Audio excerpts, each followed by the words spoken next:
Abra sua Bíblia no livro de Apocalipse, capítulo 16. Apocalipse, capítulo 16.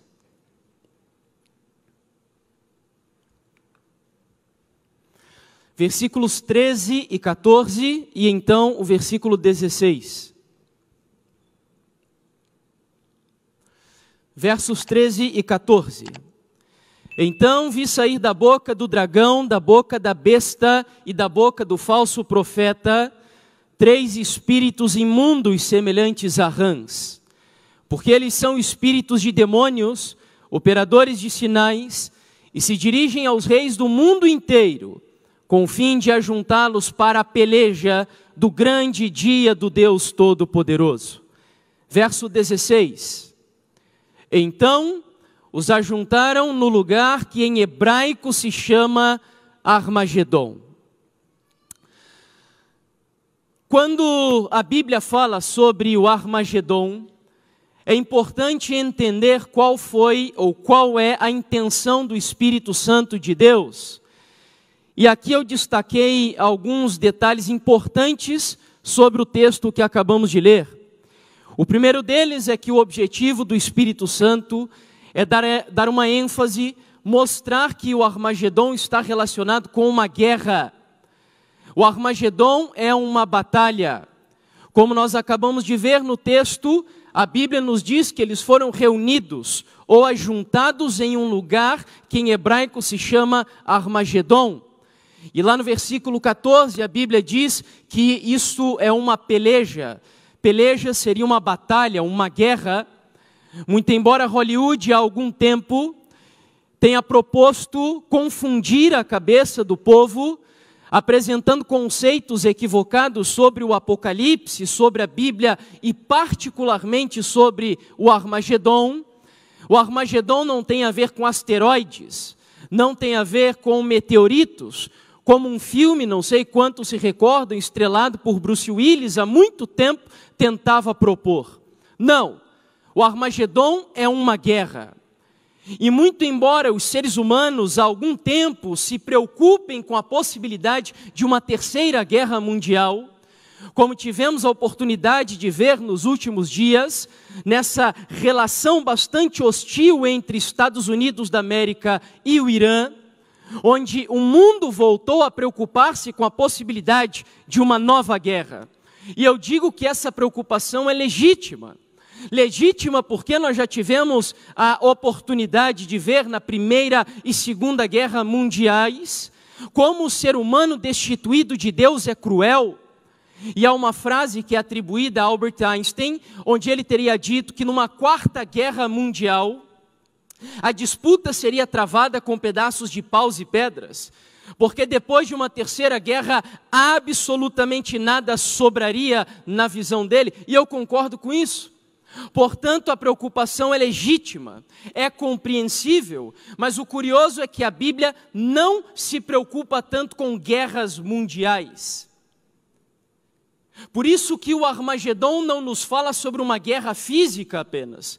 Os seres humanos se preocupam com a privação financeira, com o espólio dos bens, com a perda de comodidade, mas estas não são as preocupações centrais de Deus. Deus se preocupa com aquilo que implica ou que determinará a sua perdição eterna ou a sua salvação eterna. E é por isso que, embora o Armagedon seja uma guerra, a segunda característica que eu vejo no texto é que o Armagedon é uma guerra espiritual. E não uma guerra física ou bélica, como alguns tentam propor. Mas Jefferson, onde você consegue provar que o Armagedon é uma guerra espiritual? No próprio texto. Se você prestou atenção, a Bíblia diz que nesta guerra estão ali presentes o dragão, a besta e o falso profeta. Ou seja, é óbvio que são personagens simbólicos. No versículo 14, nós ainda vemos que, além de serem personagens simbólicos, ou seja, o dragão não é um dragão de verdade, a besta não é uma besta literal. Além disso, o texto nos mostra que eles são espíritos de demônios, ou seja, é claro que esta é uma guerra espiritual. Isso é importante falar nos nossos dias, onde com uma mente tão influenciada pelo cientificismo, nós perdemos o costume de enxergar ou rasgar o véu dos acontecimentos do nosso planeta e perceber o que há de espiritual por detrás das circunstâncias desse mundo. Deus, portanto, no Armagedon, rasga o véu da história da humanidade. E Ele mostra que por trás de casamentos desfeitos, por trás de problemas familiares, por trás de situações difíceis na igreja, existe uma guerra espiritual acontecendo. Terceira característica, nós já vimos, portanto, que o Armagedon é uma guerra. Em segundo lugar, vimos que é uma guerra espiritual. A terceira característica me mostra que o Armagedon fala de uma guerra que tem relação com o dia do juízo. Nós não tiramos você do seu lar, alguns vieram aqui de muito longe. Eu conversava com alguém esses dias, dizendo que veio de Rondônia e fez uma viagem de 3 dias de ônibus para estar aqui. Nós não tiramos você do seu lar, do seu conforto, do seu aposento, da sua vida tranquila, para vir aqui apenas acrescentar informações para a sua vida, não. O nosso propósito é que esta programação prepare você para encarar o grande dia do juízo de Deus e estar de pé para ser aprovado no tribunal celestial, em nome do Senhor Jesus. Portanto, o Armagedon, ele nos leva para o dia do juízo. E eu sei disso porque o texto, quando apresenta ali, dizendo, destacado em amarelo, que esta é uma peleja do grande dia do Deus Todo-Poderoso, esta é uma expressão bíblica usada tanto para o juízo investigativo, como para o juízo final de Deus. Todas as vezes, ou pelo menos na maioria das vezes, em que você na Bíblia vê a palavra dia com letra maiúscula, ela aponta para o juízo investigativo, ou então o juízo final de Deus. E por fim, a quarta e última característica que vemos é que o Armagedon, como eu já disse, não é o título de uma guerra. Algumas pessoas pensam que o Armagedon é algo que Deus assim intitulou, falando sobre a batalha entre o bem e o mal nos últimos dias. Não, não é isso que diz o texto. Segundo o texto, o Armagedon é o nome do quê? De um lugar. Irmão Jefferson, esse lugar é literal ou é simbólico? São as duas coisas. As duas coisas porque esse lugar existe. E nós vamos descobrir que lugar é esse. Porém, esse lugar que veremos é apenas uma tipologia. Ele nos apresenta uma batalha microcósmica de uma guerra macrocósmica, onde estamos inseridos nela nos últimos dias. Portanto, nós precisamos entender que lugar seria esse. E para descobrir que lugar é esse, nós precisamos também recorrer ao texto. Porque o Espírito Santo foi tão metódico, tão específico, sabendo que João escreveu o Apocalipse no grego, ele diz, em outras palavras, a João e a todos os jovens que estão aqui no GYC, diz o seguinte: olha, se você quer saber que lugar é esse chamado em Armagedon, não adianta você usar o grego, tampouco o português e menos ainda o inglês. A única forma de saber que lugar é esse é buscar este lugar em que idioma, diz o texto? No hebraico. Disse o Espírito Santo para João e para nós, então os ajuntaram no lugar que em hebraico se chama Armagedon. Quando nós vamos ao hebraico, nós descobrimos que Armagedon é uma palavra composta por duas palavras, a primeira Har, H-A-R, e a segunda palavra Magedon. As duas palavras, em primeiro lugar, Har significa literalmente monte. E a palavra Magedon é uma transliteração de um lugar que existe na região ali de Israel, chamado Megido ou Megido, depende da transliteração. E esse lugar é real. Portanto, Armagedon, ou Har-Magedon, significa literalmente monte de Megido. O interessante é que ao buscar um mapa de Israel, você descobre que Megido é um vale cercado por algumas planícies, algumas montanhas não tão escabrosas como as que temos em alguns lugares no mundo, mas é um vale.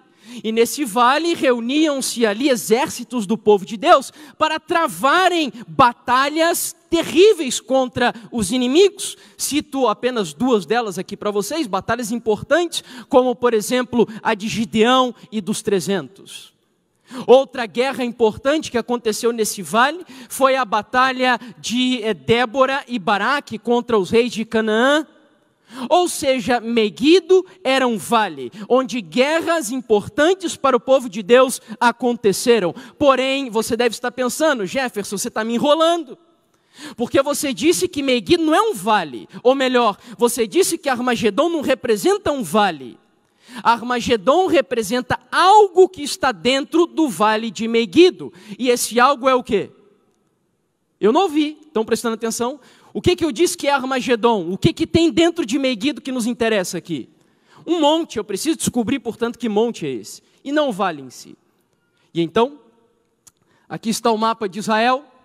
Você percebe ali o meu infravermelho aqui não funciona na tela, mas você percebe ali que um pouquinho mais ao norte do mapa, você tem o Vale de Megido, Ribeiro de Quizon, importante ali na história de Elias, e mais ao oeste, próximo do mar Mediterrâneo, ainda mais ao norte do mapa de Israel, você nota que o único monte de expressão que aparece no Vale de Megido é o monte o quê?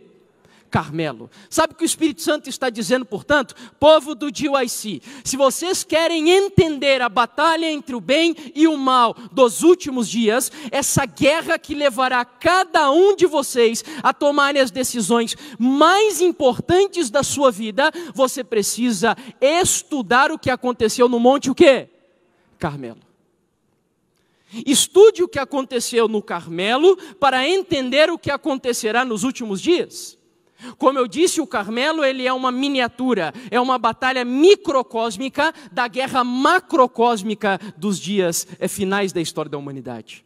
Portanto, nós vamos usar aqui algo que usamos inclusive em metodologia científica. Quando você pega um objeto de estudo, você faz perguntas para ele.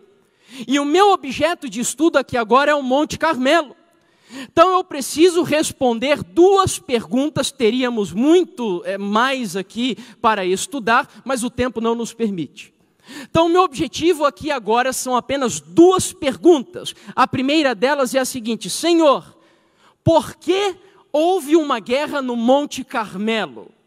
Eu preciso descobrir o motivo da batalha para saber por que uma guerra entre o bem e o mal está acontecendo hoje. Sendo assim, nós vamos deixar que a Bíblia responda a nossa questão. O Monte Carmelo, então, lá em 1 Reis, capítulo 18, texto este que foi aqui trabalhado na primeira noite com o Sebastian, diz assim o verso 17 e 18. Vendo, disse-lhe Acabe para Elias: és tu perturbador de Israel? Respondeu Elias: eu não tenho perturbado Israel, mas tu e a casa de teu pai, porque deixastes o quê, queridos? Deixaste os mandamentos do Senhor e seguistes os Baalins. Portanto, eu descubro que o motivo, o que estava no âmago da batalha entre o bem e o mal no Monte Carmelo, era a lei de Deus. Deixando bem claro, havia um grupo de pessoas, ou pelo menos um homem ali, que dizia que era possível guardar a lei, que a lei ainda estava em vigor, que ela não foi modificada e que pela graça de Cristo Jesus, nós podemos, pelo seu poder, viver em obediência à lei de Deus. Havia um outro grupo de pessoas que dizia assim: não, a lei foi abolida. Não, a lei foi modificada. Ou então, não, nós vamos vivendo a vida do jeito que dá, e quando Jesus voltar, Ele vai terminar a obra, e eu vou vivendo assim, levando a vida do meu jeito. Então, o motivo da guerra era a lei de Deus, estava no centro da batalha entre o bem e o mal. Se ainda não ficou claro para você, trazendo aqui exatamente para os nossos dias, eu vejo um relativismo religioso presente no Monte Carmelo.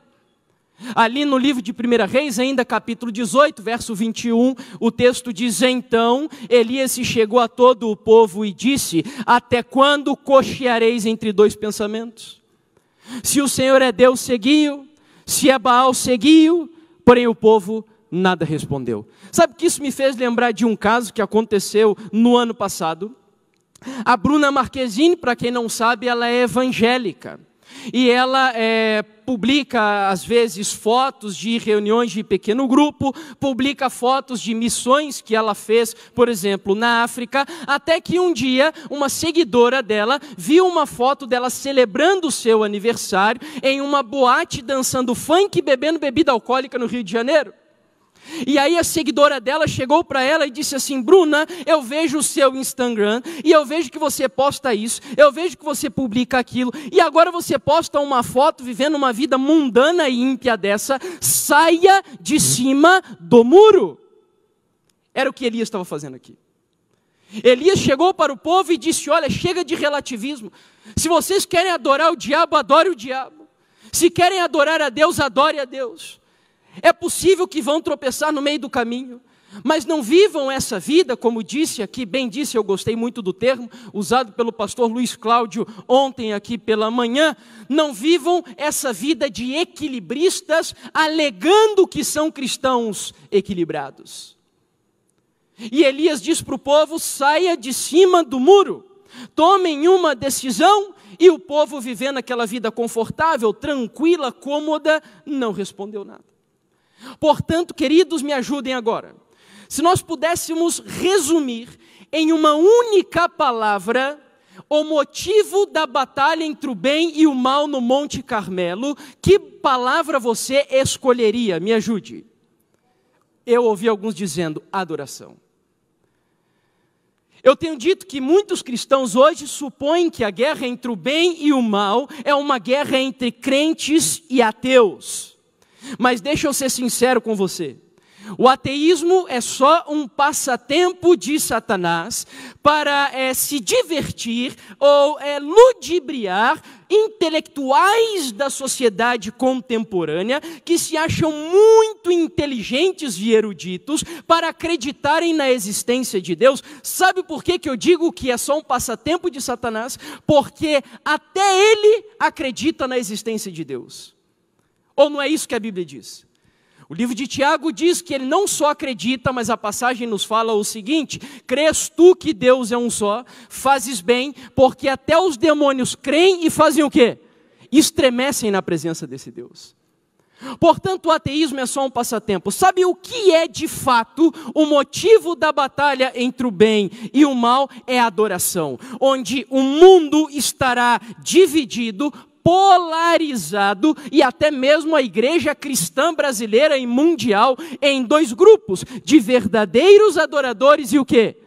Falsos adoradores. Sabe que essa história, ela esteve presente desde o princípio da rebelião da raça humana aqui na Terra? Eu poderia falar de Caim e Abel e pregaria para vocês a mesma coisa. Você tem ali dois altares. Altar na Bíblia era usada para o quê?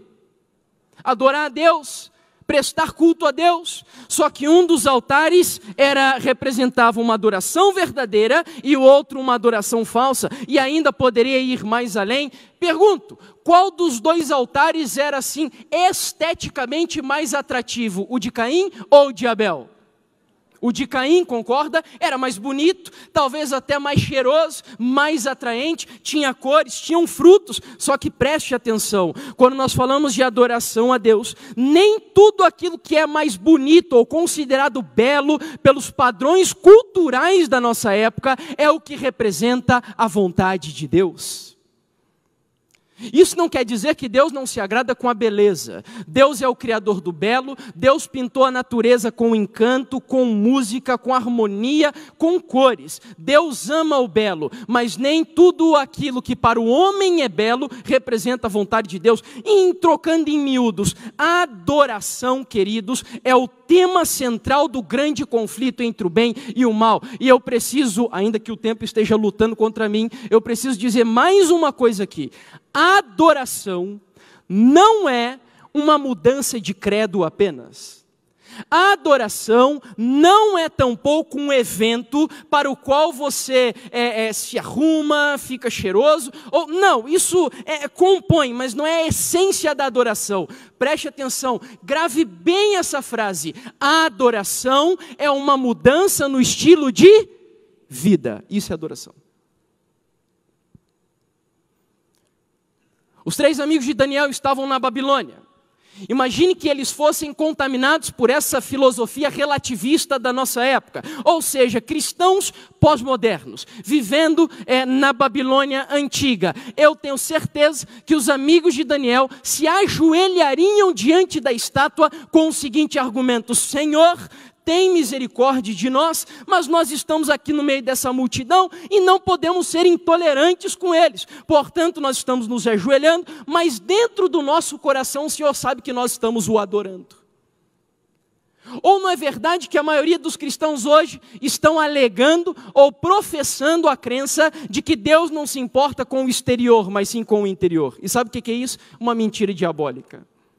Deus se importa tanto com o exterior como com o interior. Isso é bíblico. Eu não tenho tempo de me aprofundar mais nisso, mas a adoração, portanto, é o tema central do grande conflito entre o bem e o mal. E a segunda pergunta que me interessa no Monte Carmelo é a seguinte: como resolver esse problema? Já que o problema é adoração, como resolver o problema de uma adoração equivocada? E aí, no mesmo livro de Reis, no versículo 30, eu encontro o seguinte. Diz assim o texto. Eu acho esse texto lindo. Então, Elias disse a todo o povo: chegai-vos a mim. E todo o povo se chegou a ele. E Elias fez o que, queridos? Elias fez o que? Não ouvi. Restaurou. O que ele restaurou? O altar. Altar na Bíblia era usado para quê mesmo? Então o texto me diz que no Monte Carmelo, Elias foi o homem que Deus usou para restaurar a verdadeira adoração que estava como? Em ruína. Sabe o que aconteceu ali? O povo de Deus fazia altares com pedras toscas, pedra bruta, diferente dos altares dos pagãos. Eles pegavam 12 pedras, montavam o altar e ali adoravam a Deus. Quando Elias chegou no monte, estava uma pedra tirada para um lado, outra para o outro, o altar todo arruinado, e ali no monte estava um altar a Baal. Eu não vou me aprofundar na história porque não dá tempo, e o Sebastião já trabalhou um pouco do texto aqui na primeira reunião que tivemos, como disse há pouco. Mas eu acredito, de todo o meu coração, não me pergunte onde que tem um texto para isso, mas é uma crença particular.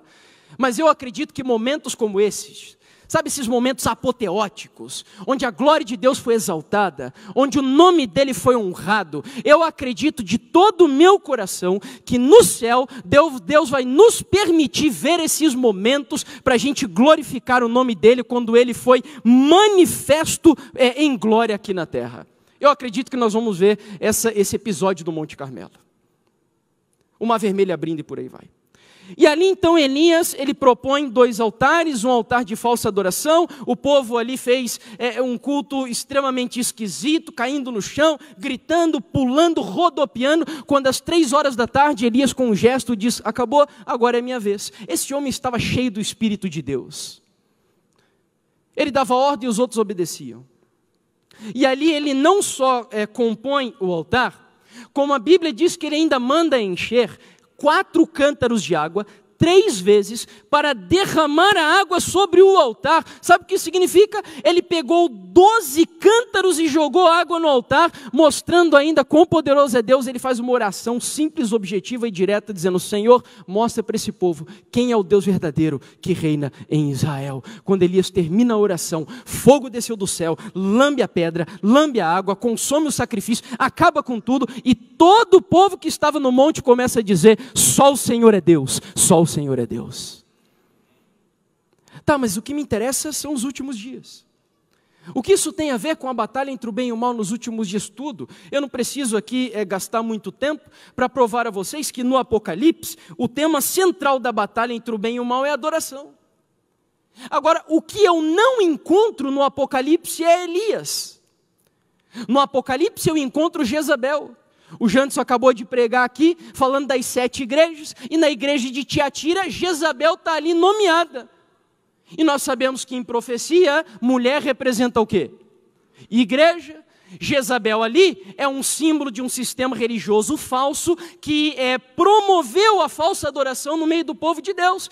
Portanto, se Jezabel aparece, quem vai resolver o problema de Jezabel é Elias. Agora vamos fazer uma inferência rapidamente aqui. Se Jezabel é um sistema religioso falso que ensina a falsa adoração, eu concluo por lógica que Elias representa um sistema religioso verdadeiro que vai restaurar a verdadeira o quê? Adoração. Que sistema seria esse? Eu acho que alguns já estão começando a entender mais ou menos onde nós queremos chegar, né? E muito embora aqui no Armagedon nós não encontremos Elias, Deus nos deixou uma peça do quebra-cabeça, que está ali sublinhada. Eu preciso que você grave essa informação que está ali. Ou seja, o Armagedon acontece no grande dia do Deus Todo-Poderoso. Essa é uma peça do quebra-cabeça para a gente fazer agora aquilo que aprendemos desde os primeiros passos na Igreja Adventista. Um pouco aqui e um pouco ali. E agora eu quero que você preste atenção no texto central do GYC. O texto diz assim: eis que eu vos enviarei o profeta Elias, antes que venha o grande e terrível dia do quê? Quem entendeu, diga amém. Ou seja, Deus está dizendo assim, antes do Armagedon, que é o grande dia do Senhor, ou o grande dia do Deus Todo-Poderoso, que é a mesma coisa, eu vos enviarei o profeta o quê, queridos?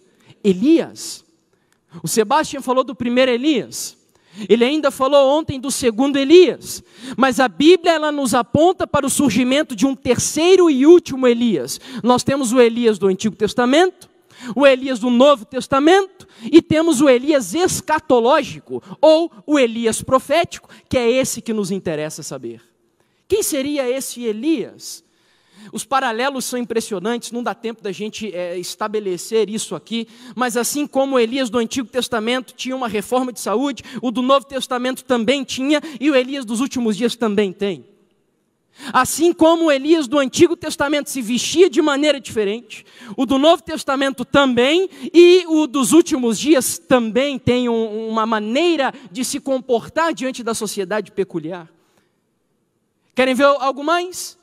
Quantos grupos de inimigos o Elias do Antigo Testamento enfrentou? Me ajudem. Como era o nome do rei? Acabe. Mas eu costumo dizer que Acabe tinha uma esposa feminista, daquela que não deixa o marido ser o cabeça no lar de jeito nenhum. Como ela se chamava? Jezabel. E aí a Bíblia diz que Jezabel usava um outro grupo de pessoas para promover a falsa adoração. Quem eram esses? Os falsos profetas. 3 grupos. Vamos para o Novo Testamento? No Novo Testamento, João Batista, o Elias daquela ocasião, enfrentou também um rei. Como o rei se chamava? Herodes. Mas Herodes também tinha uma esposa meio feminista, não tinha? Como era o nome dela? Herodias. Mas Herodias também usou uma outra pessoa para pedir a cabeça de João Batista. Quem era? E quando eu vejo aqui o Armagedon, a Bíblia diz que lá estão presentes o dragão, a besta e o falso profeta. Eu não tenho tempo de relacionar aqui com vocês, mas Acabe é um tipo do dragão, Jezabel da besta e os falsos profetas do falso profeta. O paralelo é fantástico. Mas onde eu quero chegar? Eu preciso descobrir quem é esse Elias, para entender por que o congresso recebeu o nome Ele Chegou. Achei que estava aqui. Ele chegou. Vamos lá, rapidamente. O próprio Senhor Jesus profetizou o surgimento de Elias. E ele disse para os discípulos, ao descerem do monte da transfiguração, as seguintes palavras. Os discípulos perguntaram a ele: Senhor, por que é necessário, pois, que Elias venha primeiro? Preste atenção na resposta do Senhor Jesus. Ele disse assim: então, Jesus respondeu: de fato, Elias, o que? Me ajude. Virá e fará o quê? Quantas coisas?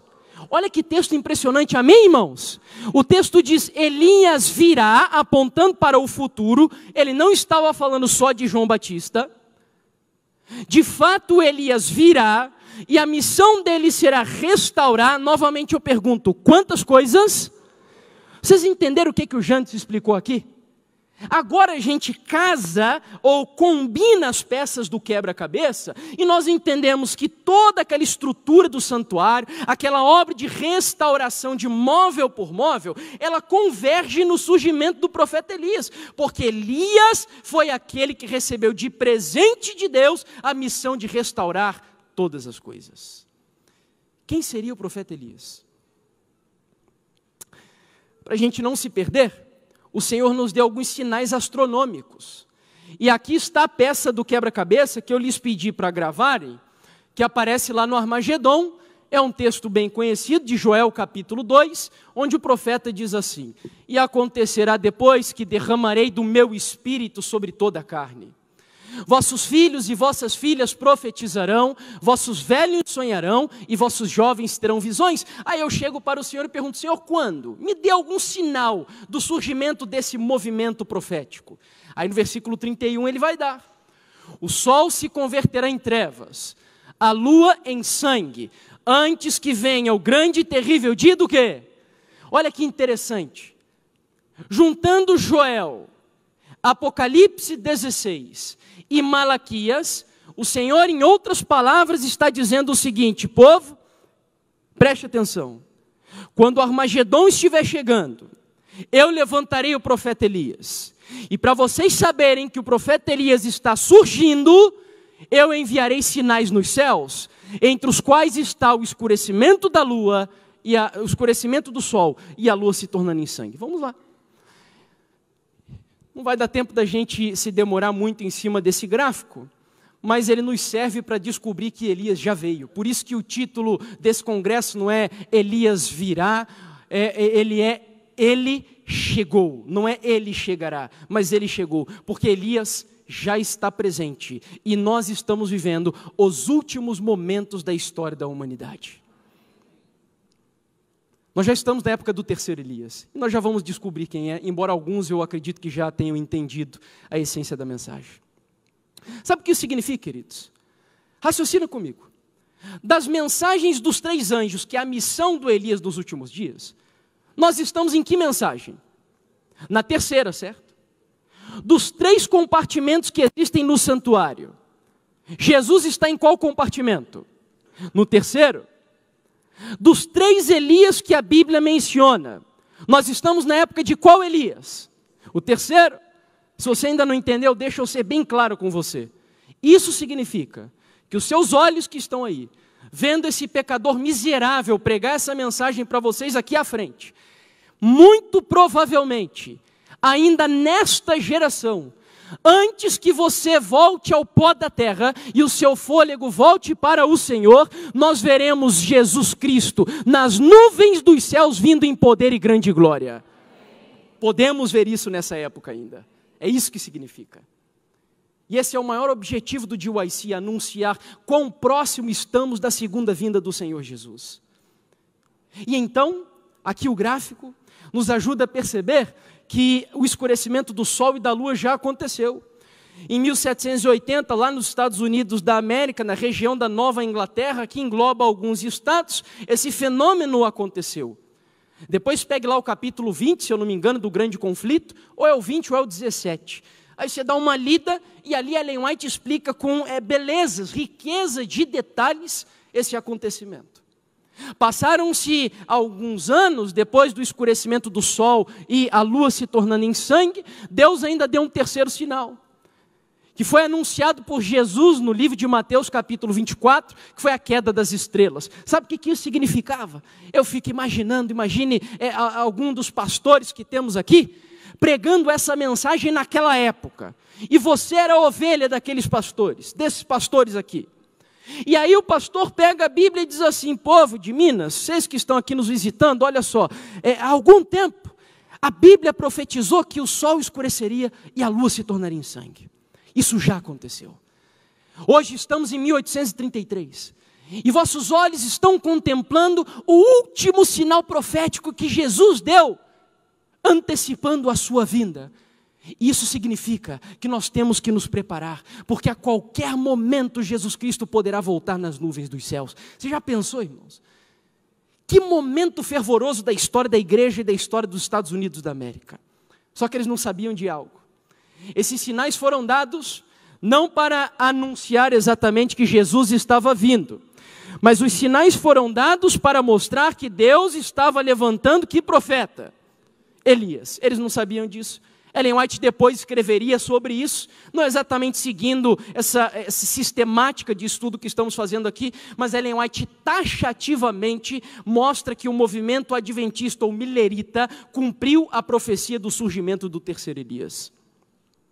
Você acha que o diabo ia sentar tranquilo, cruzar os braços e ficar esperando o movimento adventista ser levantado e cumprir essa profecia? É claro que não. E ele fez o que nós chamamos de espetáculo paralelo.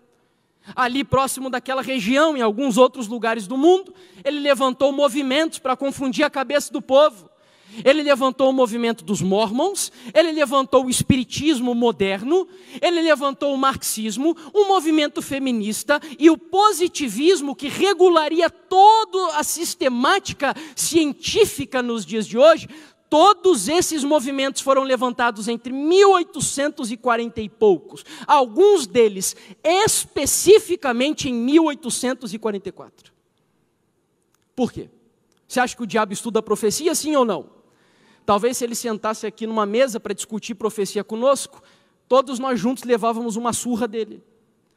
Porque na época de Jesus, quando toda a igreja ignorou o maior acontecimento da história da igreja judaica, que foi o nascimento do Messias, o diabo sabia que era o Messias que tinha nascido, sim ou não?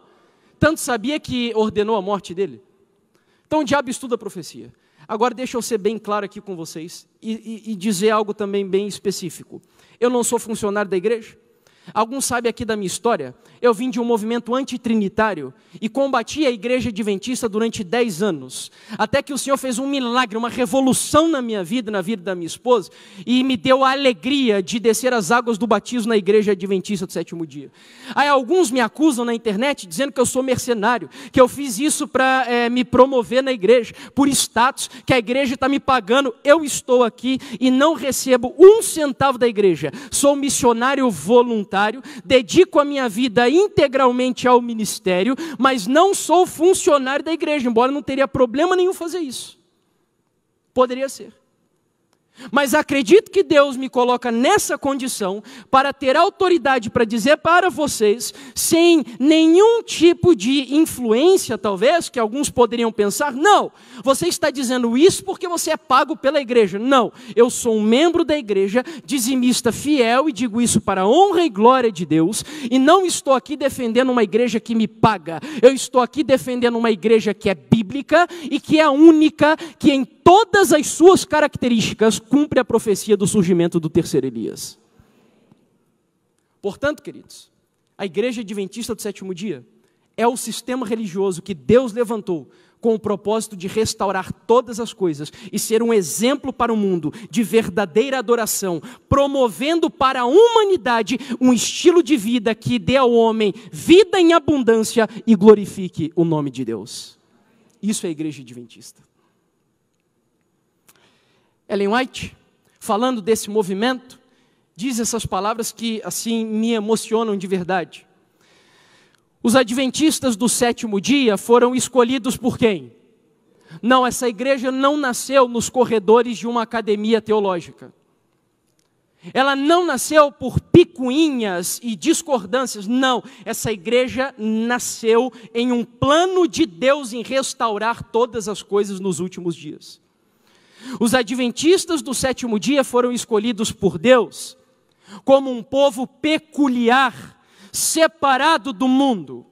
Com a grande talhadeira da verdade, ele os cortou da pedreira do mundo e os ligou a si. Tornou-os representantes seus e os chamou para serem, olha que cargo fenomenal, embaixadores seus na derradeira, na última obra de salvação. Bendito seja o nome do Senhor. E agora, o texto ainda termina dizendo que o maior tesouro da verdade, eu gosto muito dessa citação em espanhol diz assim, la mayor suma de la verdad, ou seja, a maior soma de verdades, o maior conjunto de verdades, foi já confiadas a mortais. As mais solenes e terríveis advertências que Deus já enviou aos homens, foram confiadas a este povo, a fim de serem transmitidas ao mundo. Eu preciso fazer uma digressão, um adendo, um parênteses rápido aqui. Sabe, queridos, às vezes a gente olha para Elias e no nosso coração vem aquele ímpeto, aquela coisa de criticar, de acusar e falar mal da igreja e etc. Tenha muito cuidado com isso. Sabe qual era uma das maiores características do profeta Elias? Humildade. Quando Elias fez toda aquela revolução no Monte Carmelo, e Acabe não tinha se convertido, eu vejo Elias descendo do Monte Carmelo, e eu não vejo ele chegando para Acabe dizendo, você é um apóstata, um mercenário, você tem que sair daí, você não presta, você não é um pastor de verdade. Não. O que Elias fez quando ele desceu do Monte Carmelo? Você se lembra que choveu? Lembra que choveu, né? Aí o que Elias fez com Acabe? Acabe precisava chegar em Jezreel, onde estava lá o seu palácio real, mas ele não enxergava, o trajeto estava muito nebuloso, a chuva era tempestuosa, e Elias, de maneira humilde, reconhecendo que embora Acabe pudesse não ser digno daquela posição, ele foi colocado ali por Deus, e só havia um que poderia tirá-lo do cargo, era o mesmo Deus, porque ele é o dono da igreja. E o que Elias fez? Humildemente, foi correndo na frente do carro, servindo ao rei de Israel. Acho que alguns já entenderam mais ou menos onde eu quero chegar, né? Bom, eu preciso concluir. Eu tenho 5 minutos para fazer essa conclusão. E a questão é a seguinte. Você acha que o diabo deixaria a igreja adventista crescer ao redor do mundo inteiro tranquilamente? Sem tentar impedi-la no cumprimento da sua missão? É claro que não. Quando Elias, do Antigo Testamento, raciocina aqui comigo, tá? Eu preciso um pouquinho agora, o restante que você tem da sua atenção, nós já estamos aqui a manhã toda, mas gaste ela agora. O Elias do Antigo Testamento, ele passou por uma crise no final do seu ministério, sim ou não? Sim. O Elias do Novo Testamento passou por uma crise no final do seu ministério, sim ou não? Agora vamos para o microscópio de Deus. Sabe quem é o microscópio de Deus? Ninguém tem ideia aqui de quem é o microscópio de Deus? Ellen White. Eu chamo ela de microscópio de Deus, porque ela nos ajuda a ampliar as verdades bíblicas, e ela vai ali agora esmiuçar o que era essa crise do Elias do Antigo Testamento e do Novo Testamento. Aí eu vou usar aqui um texto do livro Profetas e Reis, e o outro do livro Desejado, onde ela diz assim do Elias do Antigo Testamento. Deus veio ao encontro do seu provado servo com a pergunta: que fazes aqui, Elias? Eu te enviei ao ribeiro de Querite, e mais tarde a viúva de Sarepta. Dei-te a comissão de voltar a Israel e estar diante dos sacerdotes idólatras no Carmelo. Cingi-te de força para guiares o carro do rei à entrada de Jezreel. Mas quem te enviou nessa fuga apressada para o deserto? Aí vem o segredo. Que missão tens aqui? Sabe o que eu concluo? A crise do profeta Elias do Antigo Testamento, no final do seu ministério, não era só a depressão física, mas era algo espiritual. Elias estava perdendo a consciência da sua identidade e da sua o quê? Eu não ouvi, vamos repetir isso. Elias estava perdendo a consciência da sua identidade e da sua o quê? Missão. Em outras palavras, Deus está dizendo assim: Elias, eu não mandei você fazer isso aqui não. Elias, eu não te levantei para fazer isso daqui, Elias. A tua missão é essa. Esse é o caminho que você deve seguir. Eu esqueci de dizer algo. Tem vários pastores aqui.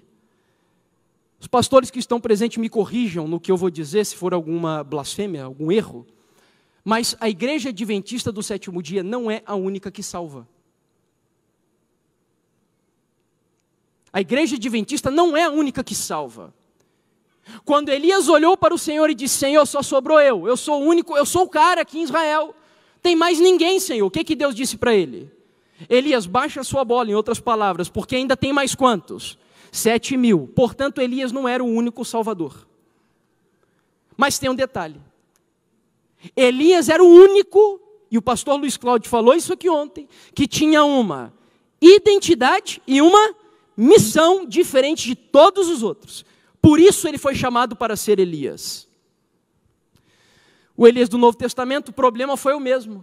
Eu vou correr o texto aqui, depois quem quiser ler o texto por completo, é só você dar uma olhada lá no capítulo 22 do Desejado. Mas Ellen White conclui a passagem mostrando que o problema de João Batista foi exatamente perder a noção da sua identidade e da sua missão. E agora, eu sou um Zé Ninguém, que poderia aqui expressar a minha opinião sobre a crise que estamos vivendo no nosso adventismo contemporâneo. Perda de identidade e perda de missão dos membros da igreja.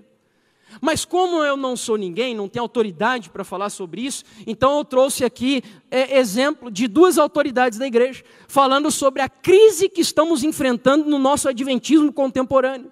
A primeira delas é o George Knight, no livro A Visão Apocalíptica e a Neutralização do Adventismo, diz ele o seguinte: o adventismo desenvolvido nos setores mundiais do século XXI foi domesticado, para não dizer castrado. Temos alcançado tanto sucesso em dizer que somos iguais aos evangélicos, com exceção do sábado e alguns outros detalhes, que nos esquecemos de quem somos, perda de identidade, daquilo que nos torna singulares e daquilo que traz sentido à nossa existência. O outro pastor é o Dr. Tim, que no ano de 2001 escreveu um artigo para a revista Adventista, que é quase em caráter profético.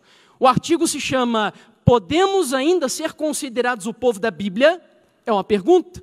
E eu separei alguns parágrafos aqui onde ele diz assim: estudos sociológicos da religião têm demonstrado que os movimentos religiosos surgem normalmente com o propósito de reformar a cultura na qual existem. Mas no segundo século de sua existência, depois que morreram os pioneiros e aqueles que os conheceram, esses mesmos movimentos tendem a perder sua identidade e a ser reabsorvidos pela cultura que originalmente tensionaram reformar. A igreja adventista do sétimo dia se depara hoje com os desafios próprios do segundo século da sua existência. Mas somando-se a isso, ela vive também num mundo em que os apelos ecumênicos e tendências pluralistas estão inibindo grande número de denominações cristãs de falarem de suas diferenças doutrinárias. Sob as fortes correntes da globalização ecumênica, tais igrejas acabaram perdendo quase que completamente a sua própria identidade. Isso nos leva a indagar: não estaria também a igreja adventista do sétimo dia correndo o risco de perder a sua identidade? Sabe o que me consola? Às vezes a gente fica desesperado, né? Tem momentos assim, coisas que acontecem que dá a impressão que não vai dar. Nós vamos ruir. Mas, queridos, analise comigo. O Elias do Antigo Testamento passou por uma crise. Venceu a crise, sim ou não? Sim, foi arrebatado. O Elias do Novo Testamento passou por uma crise. Venceu a crise também, sim ou não? Sabe o que isso me ensina? Que muito embora nós adventistas estejamos enfrentando hoje a crise da nossa missão, duas coisas eu entendo a partir disso. Primeiro, que nós estamos no término da nossa missão aqui na terra. Segundo, que embora os desafios sejam imensos, em nome de Jesus, essa igreja vai cumprir a sua missão e vai triunfar, porque o cabeça dessa igreja é o Senhor Jesus Cristo. É isso que eu aprendo com os Elias. Lembra de Ellen White? Embora a igreja pareça que vai cair, ela não cairá. Amém? Bom, eu concluo com as palavras do pastor Jean Zukovski. Ele é professor de História no NASP de Engenheiro Coelho, e ele diz o seguinte aqui no livro Restauração do Papel da Revelação Cristã na Pós-Modernidade: a grande questão para a igreja adventista hoje é saber o que mudar, onde mudar, como mudar, por que mudar e quando mudar. Sem que o remanescente suscitado por Deus do movimento profético de 1844, para dar a última mensagem de advertência ao mundo, perca a sua identidade e a sua missão. Esse é o desafio. E para isso, Deus nos dá a alegria de receber aqui no Brasil, pela primeira vez, um DYC. O único objetivo do DYC é apoiar essa igreja no cumprimento profético da sua missão e da restauração da identidade e da verdadeira adoração. Trabalhar principalmente com jovens, que estão perdendo hoje de maneira atroz na batalha entre o bem e o mal, principalmente quando entram pelos corredores de uma universidade. E é por isso que por onde eu tenho passado, eu tenho instado a nossa juventude: não se atreva a ir para uma faculdade, uma universidade, se você ainda não passou por uma experiência profunda com Deus, de conversão, uma experiência missionária. A Igreja Adventista hoje tem vários projetos missionários pelo Brasil e pelo mundo. Fora as escolas, que são ministérios de apoio também. E o DYC é apenas mais um deles. E é por isso, queridos, que nós já estamos aproveitando, inclusive, essa ocasião, para motivar você a se preparar financeiramente e espiritualmente para o DYC do ano que vem. Eu espero que não tenha, eu espero que Jesus Cristo volte antes, para que a gente tenha um DYC lá no reino dos céus, e Jesus seja o nosso palestrante principal, amém? Mas se caso ele não vier ainda, então nós vamos voltar. E você tem que se preparar para esse acontecimento. Porque o objetivo, queridos, não há como. Olha só, isso que está acontecendo é profético e eu preciso dizer isso aqui. Antes de Elias ser arrebatado para o céu, você lembra que Elias visitou alguns lugares? Lembra disso? E o que foram esses lugares que Elias visitou? Alguém sabe? Não? Quem sabe? Escola de profetas.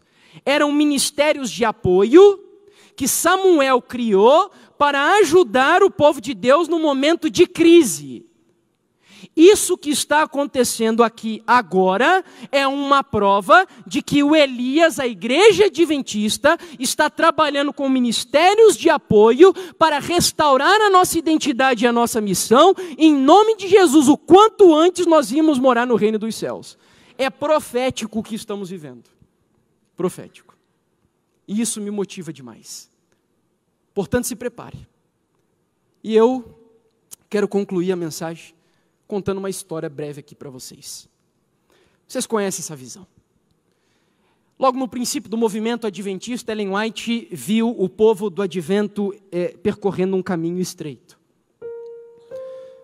E ela viu que o povo chegava para fazer esse trajeto com carruagens, cavalos, malas, roupas, bagagens e etc. Mas à medida que percorriam o caminho, ele se estreitava cada vez mais. De tal forma que pouco a pouco eles tiveram que abrir mão das suas coisas. Primeiro da carruagem, depois do cavalo, das bagagens, até que em um dado momento eles tiveram que tirar os sapatos dos pés, porque o caminho era escorregadio, o terreno era trôpego, e a fim de terem maior aderência ao solo, tiraram os sapatos. O problema é que os pés começaram a sangrar. A dor era grande, intensa, Nesse momento, alguns olhavam para trás e pensavam: eu não aguento mais, eu preciso voltar. Outros, talvez, ela não chega a mencionar exatamente isso, mas eu imagino, estivessem pendurados na beira do precipício, pensando em se soltarem. Enquanto um outro grupo, já equilibrado na parede, porque o terreno era muito estreito, eles olham para aquela muralha e eles veem que ela estava manchada de sangue. E eles tiram a seguinte conclusão: olha, sangue. Alguns já passaram por esse caminho e completaram, chegaram até o fim. Vamos continuar. Se eles conseguiram, em nome de Jesus, nós também podemos conseguir. Foi então quando algumas cordas foram atiradas do céu. E eles pegaram aquelas cordas para se equilibrarem, mas eles não viam onde essas cordas estavam amarradas. Eles puxavam a corda e precisavam acreditar na solidez pela fé. E eles ali se abraçaram e foram caminhando até que chegaram ao final do caminho. E ali ao final havia um abismo sobre o qual eles teriam que saltar, e havia só corda. Ellen White diz que o marido dela pegou impulso, saiu correndo, se agarrou na corda, e ele chegou lá do outro lado, e lá havia uma cidade toda de ouro, um arco-íris da promessa, a água do rio da vida. E quando ele olhou para aquela cidade, ele pensou: uau, quão fácil foi chegar aqui. E ela viu que o impulso dele encorajou outros a seguirem o mesmo passo. E aí, queridos, não tem como. Quando eu penso da cena da Nova Jerusalém, da Cidade Santa, olha, para pensar. Só por esse momento vale a pena você abrir mão de tudo. Eu não tive o privilégio de nascer em um lar adventista. Meu pai e minha mãe não são cristãos, meu irmão não é cristão, minha família inteira não é adventista. Eu tenho assim a tristeza todas as vezes que vou na casa dos meus pais de vê-los ali bebendo. Isso me dói no coração. Mas o que me motiva a abrir mão das coisas é pelo menos estar diante dessa cena, quando Jesus Cristo e o nosso primeiro Adão, eles se encontrarão no reino dos céus. Não sei quantos já leram esse evento no livro Grande Conflito, mas é assim emocionante. Ellen White diz que nós estaremos reunidos em multidão diante da cena, quando Adão se lançará aos pés de Jesus e olhará para aquelas marcas e perguntará: Senhor, o que é isso, Senhor? O Senhor morreu por mim. Eu estou aqui no céu porque o Senhor deu a vida por mim, Senhor. É isso que aconteceu durante esse tempo, Senhor. E Adão, em prantos nos pés de Cristo, o Senhor Jesus pegará uma coroa e colocará sobre a cabeça de Adão. Adão, ele tirará a coroa da cabeça, lançará aos pés de Jesus, dizendo: Senhor Jesus, eu não sou digno. Essa coroa é tua, Senhor Jesus. Se eu pudesse, eu te coroaria com 1000 coroas sobre a sua cabeça, Senhor, porque eu estou aqui simplesmente por sua graça e misericórdia. E aí Jesus estende as mãos para Adão, chama o seu filho e entra com ele no jardim do Éden. E essa é a cena que, no meu ponto de vista, vai ser a mais espetacular. Quando Adão começar a ver as flores que ele plantou, eu fico imaginando Adão chegando para Eva e disse: Eva, olha aqui, Eva, lembra desses ramalhetes que nós fizemos? Lembra que nós usamos essas folhas aqui para a nossa casa, Eva? Nós estamos de volta no nosso lar, Eva. O Éden foi restaurado, Eva. E aí então, quando não bastasse esse momento de êxtase e emoção, Jesus pega Adão e leva para frente da árvore da vida. E ele pega o fruto da árvore da vida e coloca nas mãos de Adão e diz: meu filho, agora come. Você é digno. Come, porque a imortalidade vai voltar a ser a realidade da sua vida. E Adão comeu. E quando Adão come, aquela vitalidade eterna retoma a natureza humana. Quando então anjos voam e entregam harpas nas nossas mãos, e nós começamos juntos, com Adão, com os anjos e com os seres de todos os mundos, a entoar o cântico do Cordeiro, o cântico da misericórdia e da vitória de Jesus Cristo na vida de cada um de nós.